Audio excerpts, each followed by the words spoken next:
What's written on the website has been said by members of both parties. There's nothing new there. No statements that are new. It's new for the State Department to say that. So you have to ask yourself the question: why is the State Department saying that? And I think it speaks to a little bit of the difference of the function of the State Department under a Trump administration. Historically, the State Department has been used to facilitate diplomacy, and under a Trump administration, like many other agencies, it's there to facilitate a deal. And so it's really about deal making and positioning for a deal.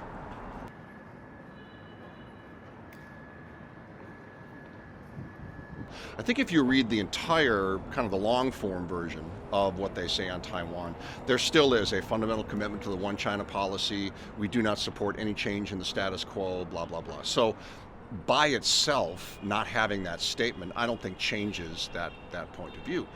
But again, it throws the other side off, right? It puts them on the back foot, or they're not quite sure which foot to stand on. And that, in President Trump's point of view, is a good thing. That's a good environment to go and try to make a deal of some kind, or at least have an advantage in any kind of communications with the other side.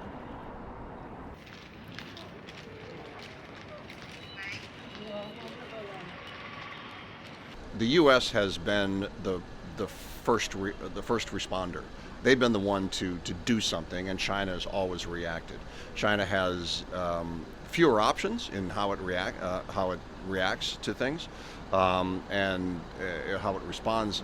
In diplomacy or in anything, we talk about a proportional response.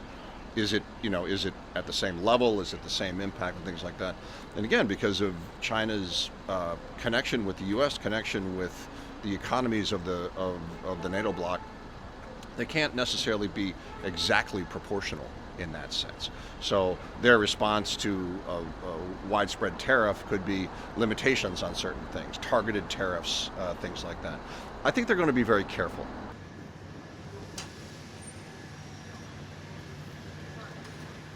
Under the first Trump administration, that was the first time that the U.S. and China traded this tough talk. You really hadn't seen that before. And any tough talk was kind of couched in political words and things like that, and came from the U.S. side. You didn't see the China side kind of coming back, and that whole Zhanlang, wolf warrior kind of mentality and rhetoric that started coming up from the China side at that time. That was brand new. So again, we're kind of working without a script and without a net here to try to understand where this is going.